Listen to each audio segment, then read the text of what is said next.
Film Berbalas Kejam merupakan film yang bercerita tentang pembalasan dendam seorang suami atas kematian istri dan anaknya oleh perampok.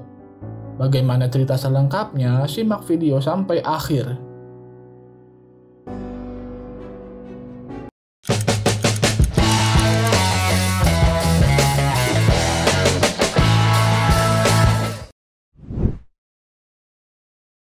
Film dimulai dengan tokoh utama kita yaitu Adam sedang menemani anaknya yang bernama Nara merakit rumah menggunakan stik es krim. Nara berkeinginan menjadi seperti ayahnya yaitu arsitektur dan Adam merasa bangga anaknya sangat aktif. Lana sang istri Adam membawa kue ulang tahun untuk merayakan ulang tahun Adam. Nara langsung ke kamar ingin mengambil kado untuk ayahnya dan Lana memberikan jam tangan ke Adam sebagai hadiah. Namun, tiba-tiba ada orang yang mengetuk pintu rumahnya. Adam berpikir itu adalah kejutan ulang tahun, dan ketika pintu dibuka, terlihat orang mencurigakan bernama Carney, dan terlihat dua orang lainnya di belakangnya. Mereka bertanya, apakah ada orang bernama Prio dan Nanda? Karena Adam tidak mengenal nama tersebut, langsung menutup pintu rumahnya. Namun, Carney memaksa masuk ke rumahnya segera diikuti pria bernama Frankie yang langsung mengikat kaki dan tangan Adam dengan lakban.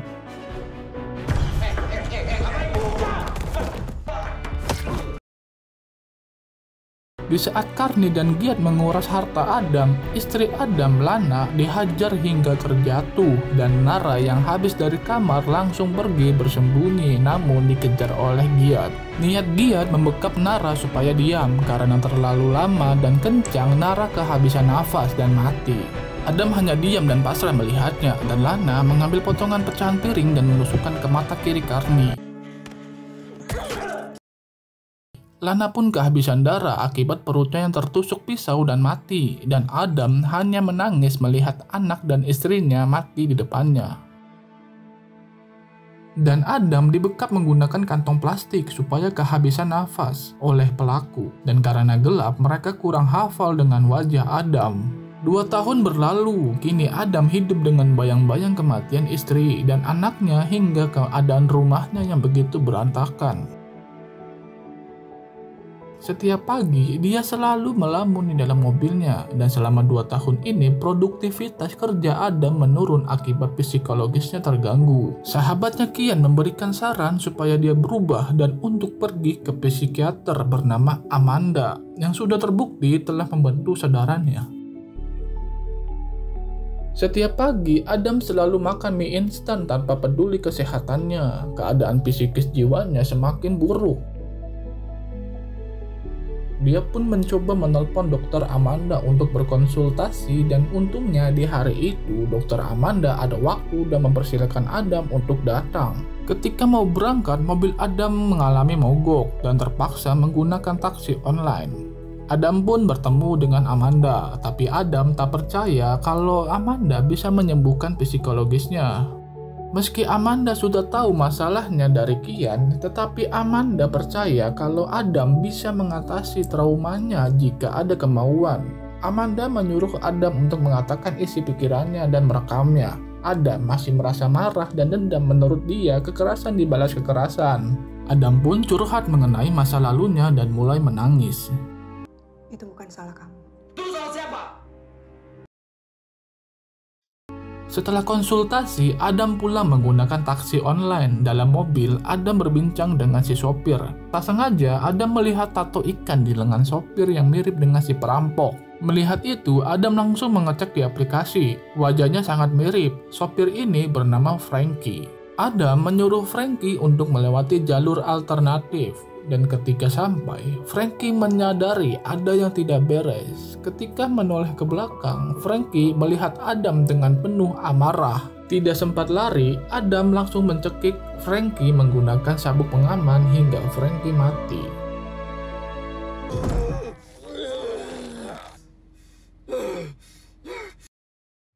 Adam pun membawa mobil ke jalanan sepi dan meninggalkannya. Tak lupa, Adam mengambil handphone serta menghapus sidik jarinya menggunakan bajunya. Besok paginya, Adam terbangun karena Kian menelpon untuk bertanya keadaannya. Kemudian Adam mulai membersihkan rumah dan pergi ke toko untuk memperbaiki perabotan di rumahnya. Setelah Adam berhasil menghabisi Frankie, muncul perasaan kepuasan dalam dirinya. Adam mulai membeli bahan makanan selain mie instan dan tiba-tiba dia bertemu Amanda yang memicu perubahan pada dirinya. Saat pulang, lalu lintas mengalami kemacetan dan Adam melihat para preman yang menyerang salah satu mobil. Tidak tahan melihatnya, Adam mengambil kunci Inggris dan langsung menghajar mereka. Amanda yang menyaksikan dari dalam mobil tidak percaya atas tindakan Adam yang penuh kekerasan. Adam kemudian membuka HP milik Frankie dan di dalamnya ada foto Frankie bersama Giat yang juga pelaku perampokan. Kemudian dia melihat nama bengkel di belakang mereka dan memeriksa lokasinya di Google Map. Besoknya, Adam langsung menuju lokasi dan mengikuti Giat ke masjid. Saat ingin wudhu, Adam melihat jam tangan pemberian istrinya dipakai oleh Giat. Setelah beribadah, Giat mengajak bicara Adam karena dia baru melihatnya. Adam mengatakan akan pergi ke bengkel untuk memperbaiki mobilnya, dan ternyata bengkel itu adalah milik Giat. Di tempat lain, dua anak kecil menemukan mobil yang di dalamnya ada Frankie yang sudah meninggal. Dan Frankie berkata bahwa dia baru kerja di bengkel itu sekitar 6 bulan, yang sebelumnya dia adalah pengangguran. Dan Frankie memberitahu kalau dia sering lembur sampai malam. Adam bisa datang kapan saja jika butuh bantuan, katanya. Adam langsung pergi ke toko bangunan membeli alat untuk menghabisi Giat. Malam hari, Adam mengawasi Giat dan terlihat seorang wanita hijab menghampirinya. Walaupun Giat sudah tobat, namun di mata Adam masih ada dendam kepadanya. Sampai saat ini kita masih belum punya saksi dan tahu siapa pelaku pembunuhan. Dia seorang anggota polisi yang menyelidiki kematian Frankie, melihat kejahatan Frankie dalam 2 tahun terakhir, dan menjadi buronan polisi. Adam sejak saat itu semakin semangat untuk menjalani hidup berkat psikiater cantik Amanda, dan Adam menjadi lebih dekat kepadanya. Malam berikutnya, Adam kembali menghampiri Giat yang sedang memperbaiki mobil sendirian. Giat yang melihatnya terkejut dan mulai ingat siapa Adam. Giat berkata bahwa dia hanya ikut-ikutan waktu merampok rumah Adam dan meminta maaf kepada Adam. Namun Adam dipenuhi emosi dan memancing Giat untuk menyerangnya. Karena Adam lebih siap secara mental dan fisik, walaupun terkena pukulan, dia berhasil melumpuhkan Giat.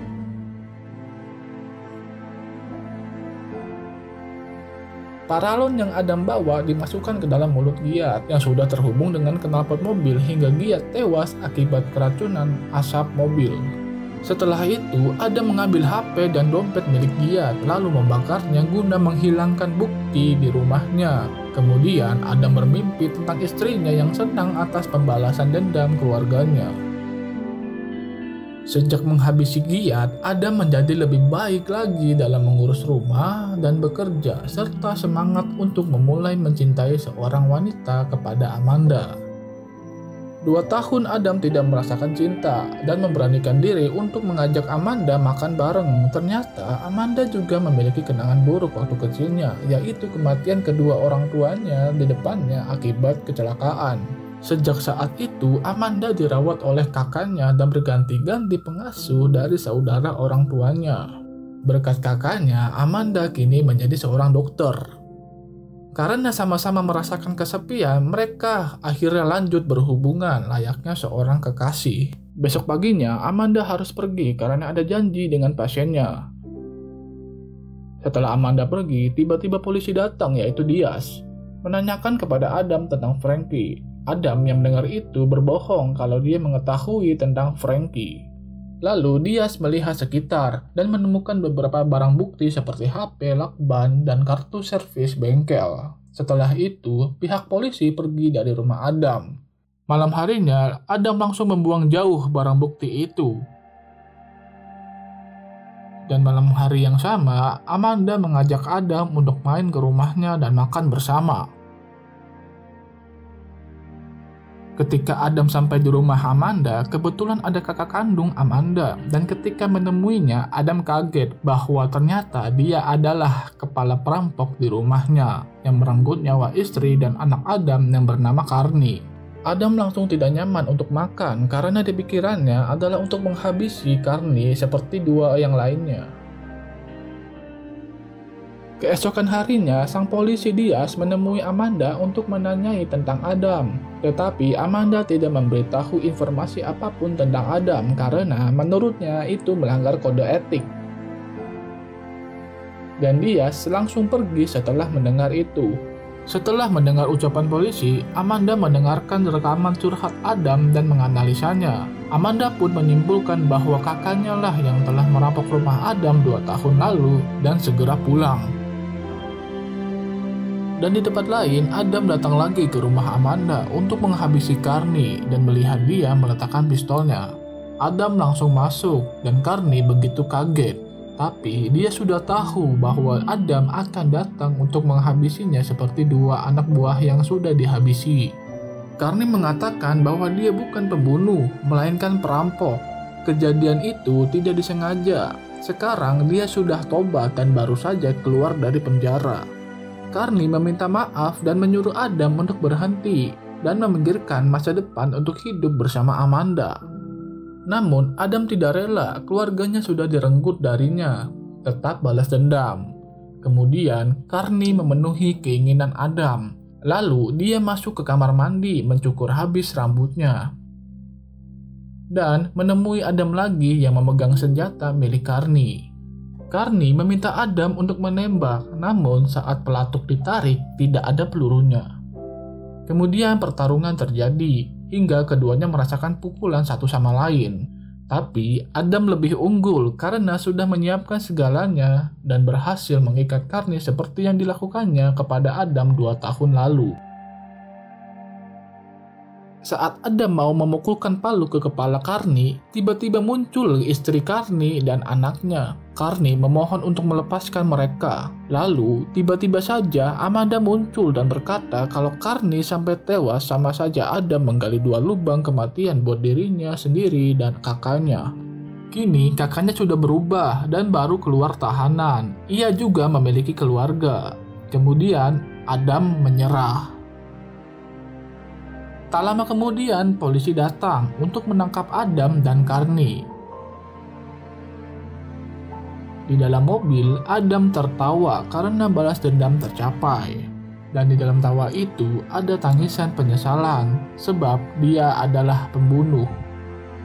Dan film pun berakhir.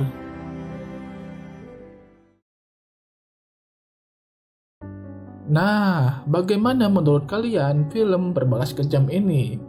Seru dan bagus bukan? Pelajaran apa yang bisa kalian ambil dari film ini? Tulis di kolom komentar ya. Kalau begitu, Mimin izin pamit undur diri dulu. Sampai ketemu di video selanjutnya. Bye-bye.